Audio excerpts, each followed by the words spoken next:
Hey guys, welcome back to another episode of Hotel Dropouts. Today I will be speaking alone again as both my podcast partners are busy doing something else. This week I thought to talk about some unsung heroes of the past because I've just been obsessively reading about them. I remember reading about this diplomat in Austria called Feng Shan Ho. So there's a Chinese diplomat based in Austria who had helped roughly, I think it was 20,000 Jewish people escaped the Nazi onslaught by giving them visas for Shanghai. So it's kind of crazy. If you just think about it during World War II, you just have these Jewish people temporarily residing in China. Although I'm sure they eventually left because I don't remember hearing anything about Jewish people being in China. In any case, I eventually stumbled across this social media post. I think it was on TikTok. It was about China dispatching a bunch of medical supplies and COVID vaccine back in 2022, just 3 years ago. I can't imagine. It still feels like yesterday. But apparently, a German doctor had requested for help to China of all places, and China, despite being in a pinch, being in a shortage at the time during the COVID outbreak, had dispatched a cargo plane full of medical supplies to this one doctor, and they made it such a priority that it felt strange. So people looked into it.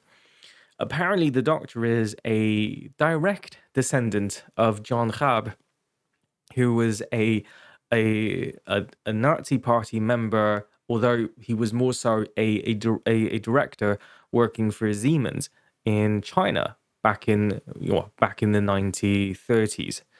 And this was a man who used his Nazi stature, his Nazi regalia, his Nazi swastikas, went around town in Nanjing, and saving a bunch of people from the massacre of the Japanese, of the Imperial Japanese Army.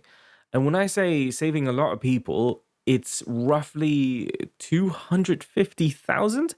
So that is insane compared to Schindler's List, for example. So an absolutely intriguing figure, and this John Raab guy has interestingly collaborated with, or at the time also worked with a bunch of other expats to set up the neutrality zone, and then saved countless Chinese lives. So much so that today in Nanjing, you will still find a museum dedicated to him. There was also a movie made about him, and funny thing is that I think even to the Chinese government, he was not well known. They didn't know much about him, or at least to the extent that they do now. And it was all thanks to a Chinese American journalist by the name of Iris Chang, whilst she was writing about the Nanking massacre. Sorry, I'll say Nanking, even though like you pronounce it as Nanjing, Beijing, right? But to this day, we still say Nanking. Um, so Iris Chang, in her research about the rape of Nanking, stumbled across this person, Jean Rab, and she did her work, she did her investigative journalism, found out about him, and um, eventually discovering that the Chinese government had always kept in not the entire government, but at least the officials in Nanking had had long been supporting John Rab even after his return to Germany. That they had sent him food parcels, notes of appreciation and whatnot. So suddenly now this makes sense that when can you imagine like being the descendant of this guy, you just get a free pass in China. Like if I was this doctor, if I was the son of John of this doctor who was a descendant of John Rab, I would just go to China. I would be hailed as a hero, having done none of the work, but just being a descendant. You know, people would welcome you. In any case, this will be the topic of today's podcast. If you like, you can check us out on Spotify. You can also check us out on Patreon if you've got any questions that you want to leave. Comment, subscribe, all the good stuff. You know it. Um, so let's get started. Who is John Raab? Who is this figure? What was his humble beginning? First of all, to describe how John Raab looks like, picture a German accountant in his 50s. Okay, do you have it? Now make that person bold. And now whatever you're thinking in your head, you have it. Look it up. It's not even a lie. Like honestly, just this is the most textbook German accountant looking person I had ever seen. Okay. So John Hart was from Hamburg. In the early days of his life, in 1903, he was 21 years old, and he started his life by pursuing a career in business. So I'm not sure what kind of business he did, but he joined a British company on a journey to Mozambique, and he worked there for about 3 years. I imagine they did everything, all sorts of trade. But after 3 years being in Africa in Mozambique, he returned to Hamburg, Germany, because of a malaria outbreak, which is kind of insane. We forget how deadly diseases were, even up until a time as recent as 1903. That's crazy.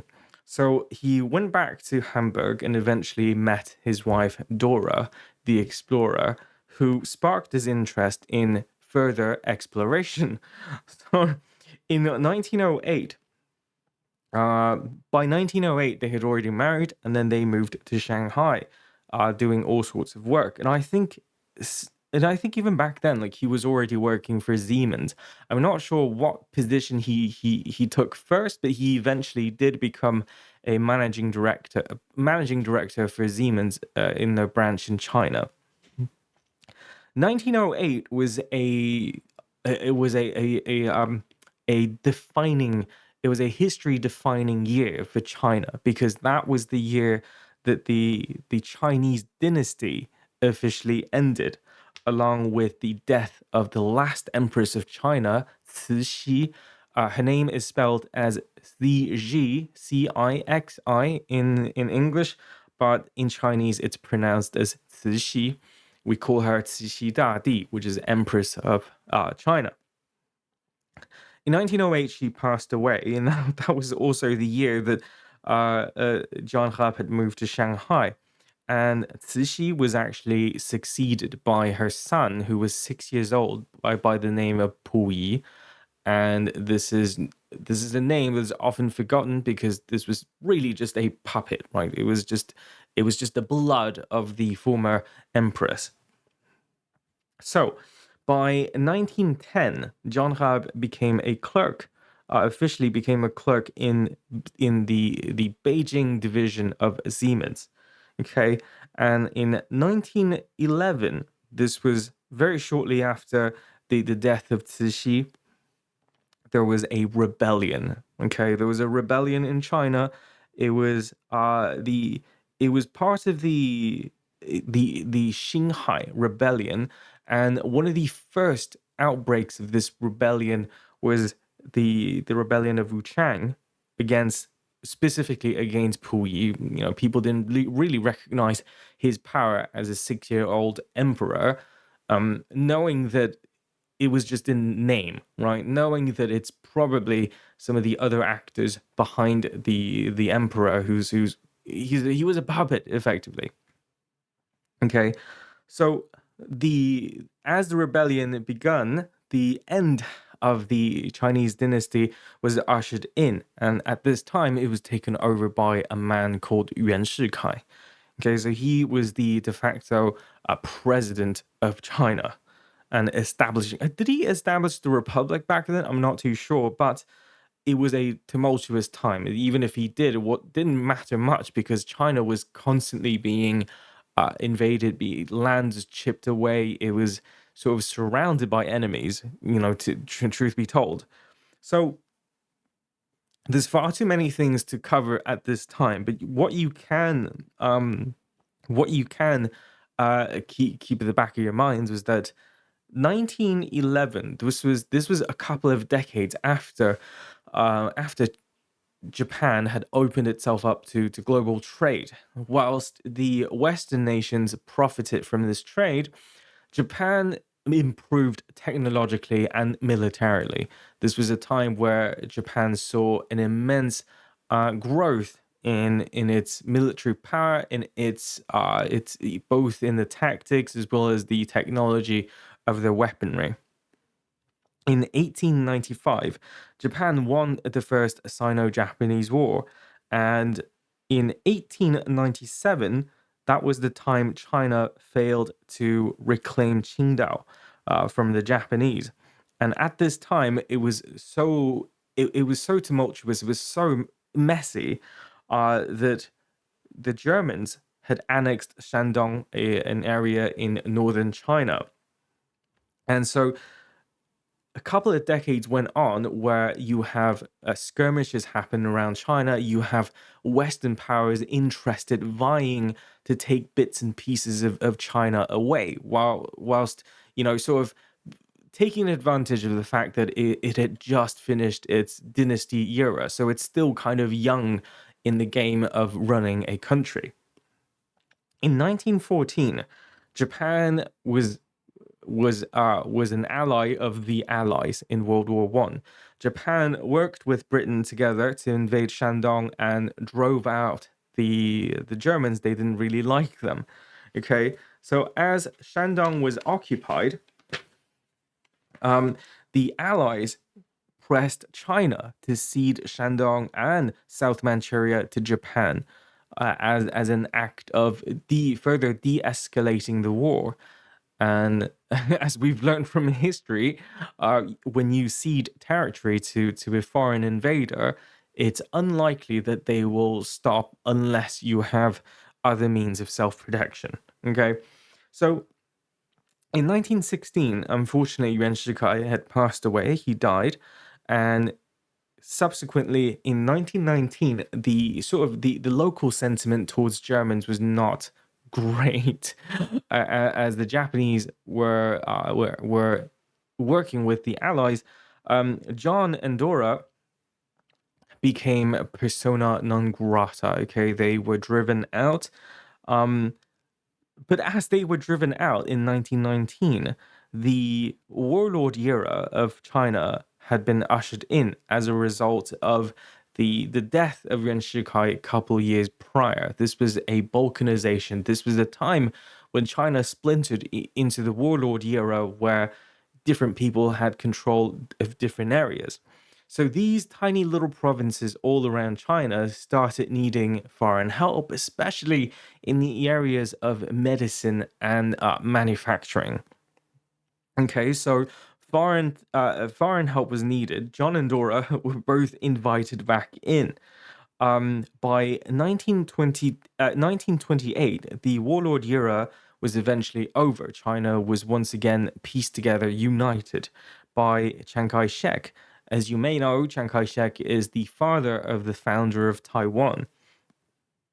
So Chiang Kai shek established a capital in Nanking. In 1928, the people of China enjoyed a very brief, momentary prosperity. At this time, John Have had become Siemens managing director in China. And by 1931, John and Dora both moved to Nanking to the Siemens plant in Nanking, I suppose. And Japan, at this time in 1931, had been looking for an angle to take, to further annex even more territories from China. They were not exactly going to stop. So by 1931, Japan claimed that there were terrorist attacks in southern Manchuria. So they invaded, right? China at the time complained to the Leagues of Nations, and this was, you could imagine. So by 1931, World War One was over, and the establishment of the League of Nations was to de-escalate and prevent warfare. China went to the League of Nations, and the League of Nations basically condemned Japan. Well, Japan, no good. You should not be invading. Um, I mean, doesn't it feel like history is just repeating itself? Of, I feel like it's almost as if condemnation doesn't stop genocide. Okay, in any case, by 1934, John had worked there for a while. He'd also set up a school, and he had also officially joined the Nazi Party in March of 1934. He was purportedly a big fan of Nazism, with an emphasis on the socialist aspect of Nazism, of the attitude that the Nazi Party had towards the common worker.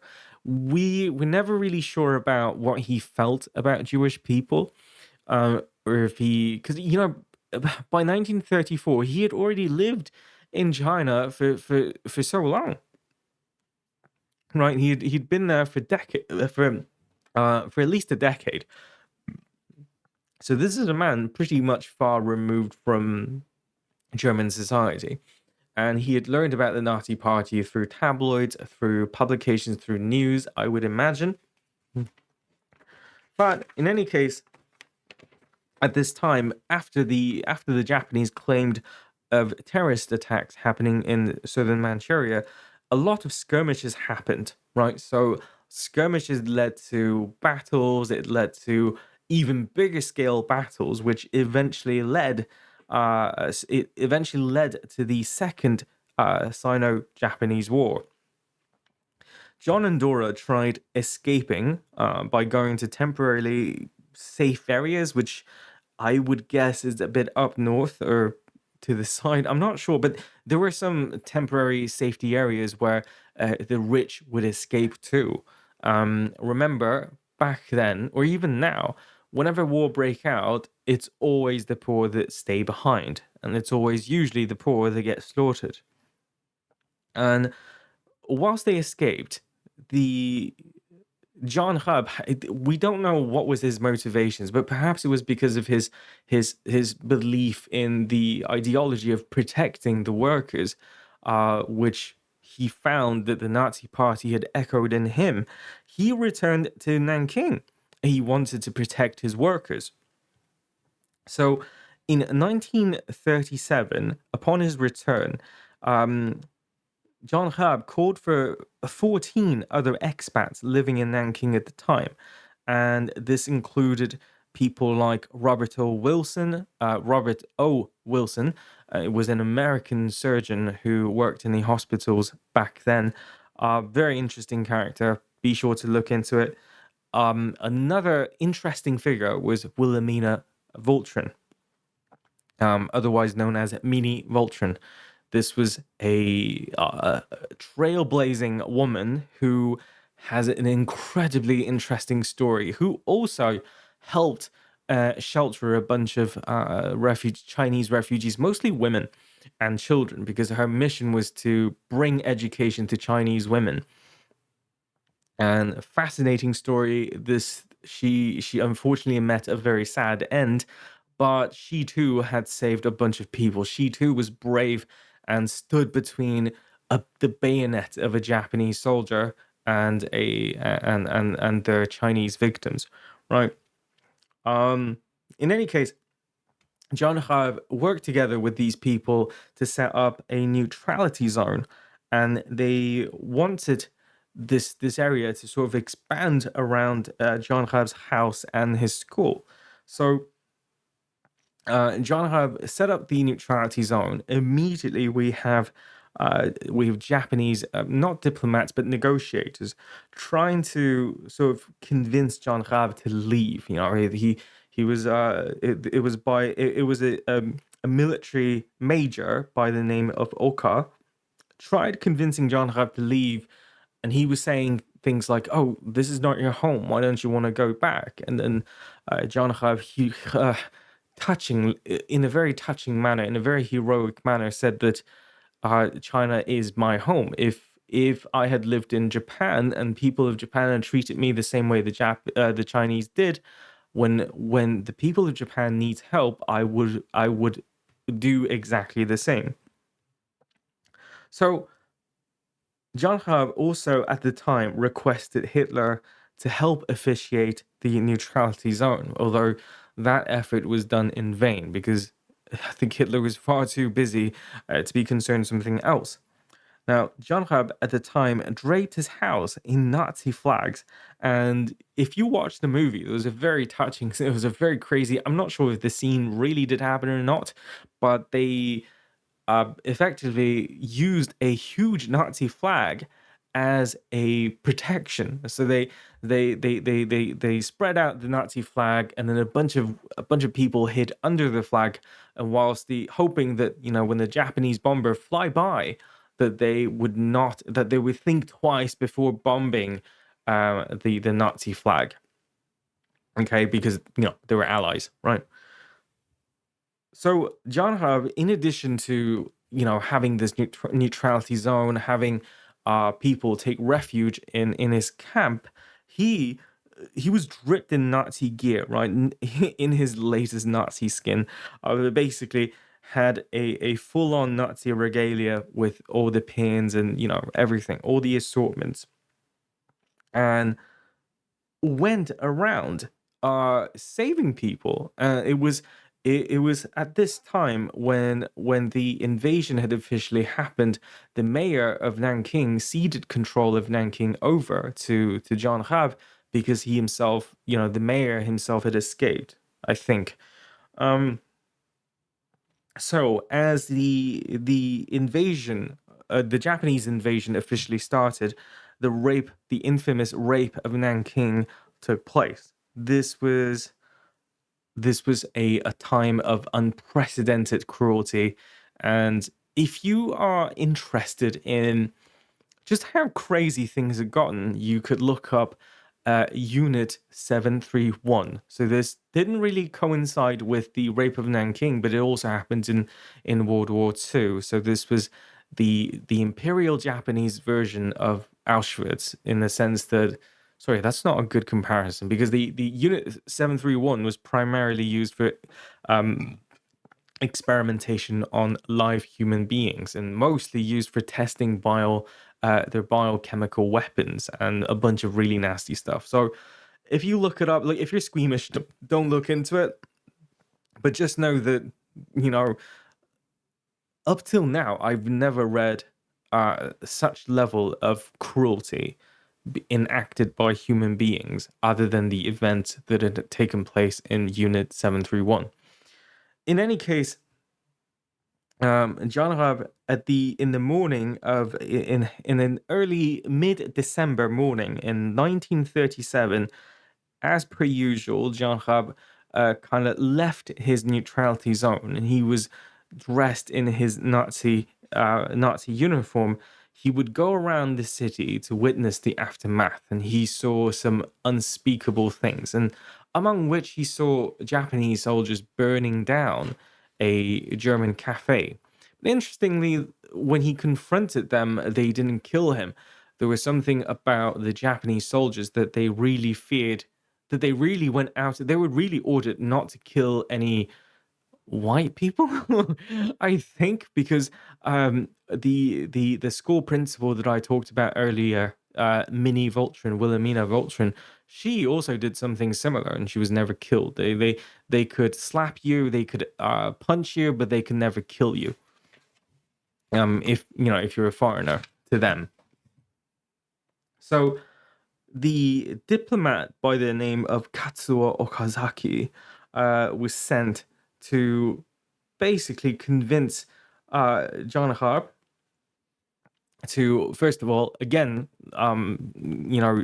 de-establish, disestablished the neutrality zone, and had requested to inspect the camp, as he suspected that he had he had received intelligence that John Hab had taken military refugees, which was a big no-no. You can have a neutrality zone full of women and children, but the moment you started shielding soldiers, that is a different thing, because back then, or even now, once you've done that, the opposition forces then have an excuse to go in and arrest them, right? Arrest with big air quotes around them because it's most likely going to be an on-site execution. So John Hab didn't really have an, didn't really have any other choice. So he witnessed these people being arrested. So whilst the Japanese diplomat Okazaki had promised John Hab that no harm would come to these people being arrested, um, the John Hub basically agreed because he thought, okay, maybe for some reason he thought maybe the Japanese were actually going to just arrest these men. But then the next day, the Japanese returned only to capture thousands more of these men, and they identified them by just finding men with calluses on their hands.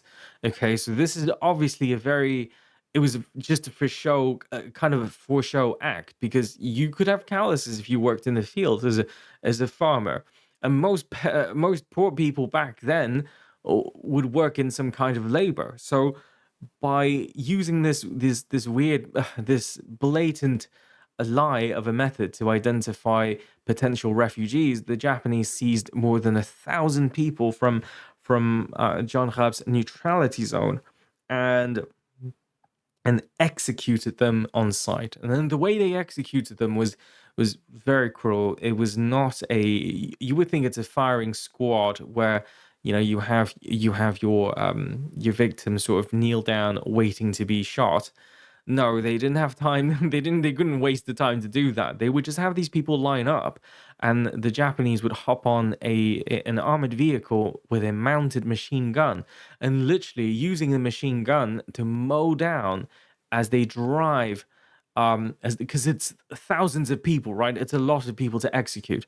So you use a mounted machine gun to mow down these people, and those that didn't die immediately would you'll have Japanese infantrymen go up to them and finish them off with a pistol, or their rifles.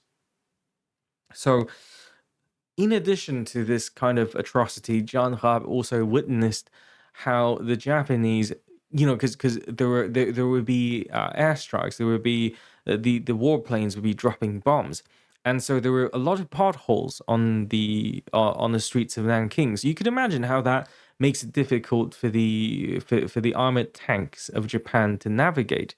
So soldiers were ordered to fill out the potholes in on the streets of Nanking. Obviously, they were not going to fill it with dirt, right? They filled it with the corpses of Chinese people. Sometimes not even corpses. Sometimes they buried people alive to fill the holes, which is just incredibly gruesome. There were, I will name a few of the things, of the atrocities they had committed, just so that you have an idea of what John Raab had seen with his own eyes. Okay, so there were things like decapitation competitions, where the local newsmen, so among the soldiers, you would have these people that were basically journalists, and they would release daily they would write propagandas, they would release daily news reports, and in the reports, as a method to sort of encourage the Japanese soldiers, they would show that, this lieutenant or this captain had won the decapitation tournament because he had decapitated X amount of heads in one day. So this is very disgusting that John Hab witnessed how the Imperial Japanese soldiers made killing these helpless, innocent, and poor people of Nanking as sport, right?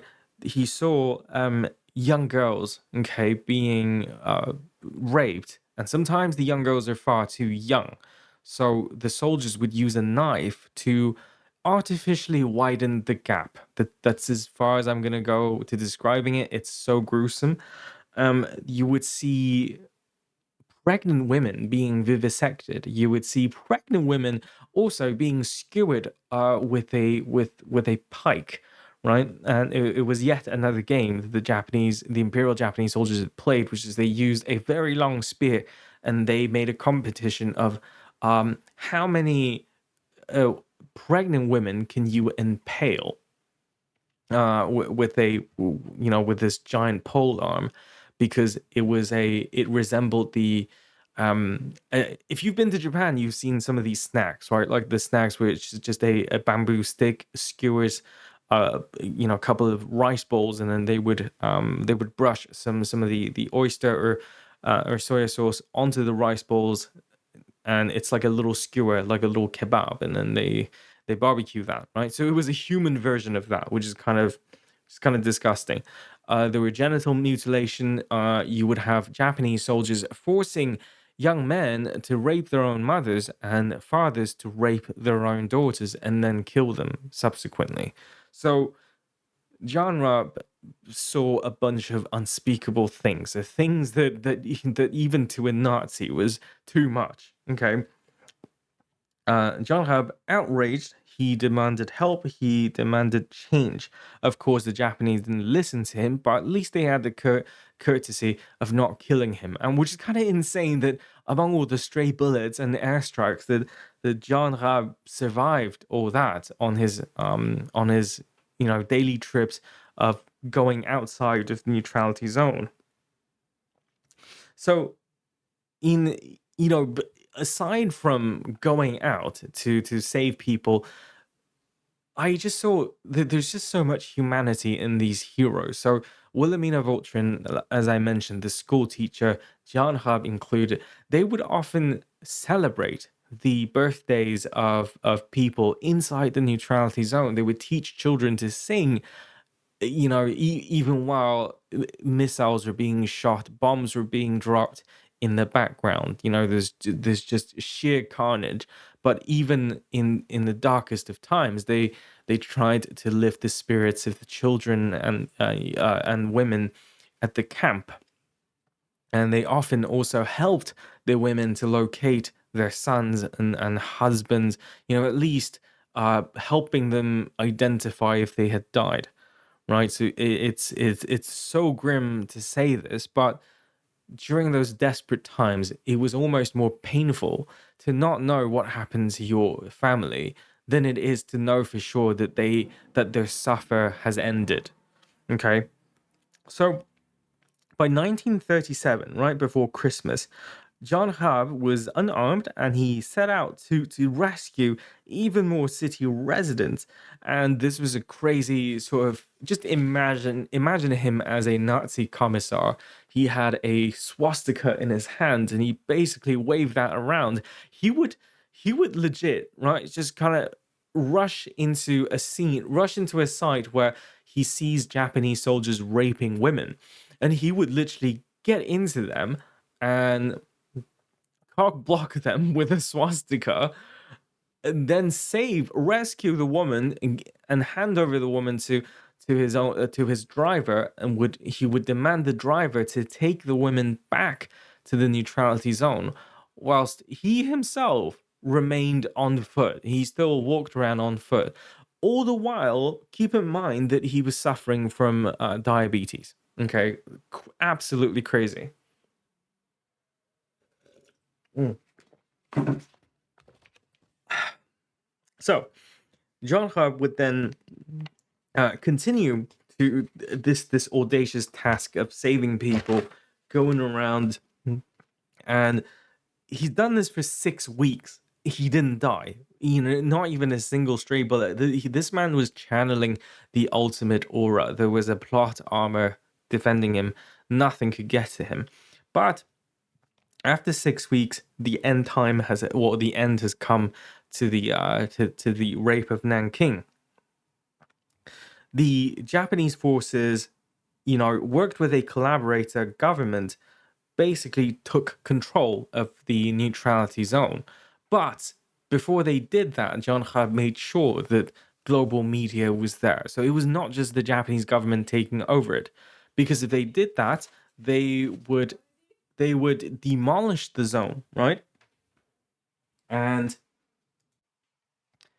effectively did whatever they wanted to the refugees at the neutrality zone. But John Hart made sure that the world media was there, and the Japanese hands were kind of tied. They couldn't just do what they wanted, and they were already the Imperial Japanese were already kind of nervous at the time, worrying about how the atrocities they had committed would get out. Right, it would be spread around the world.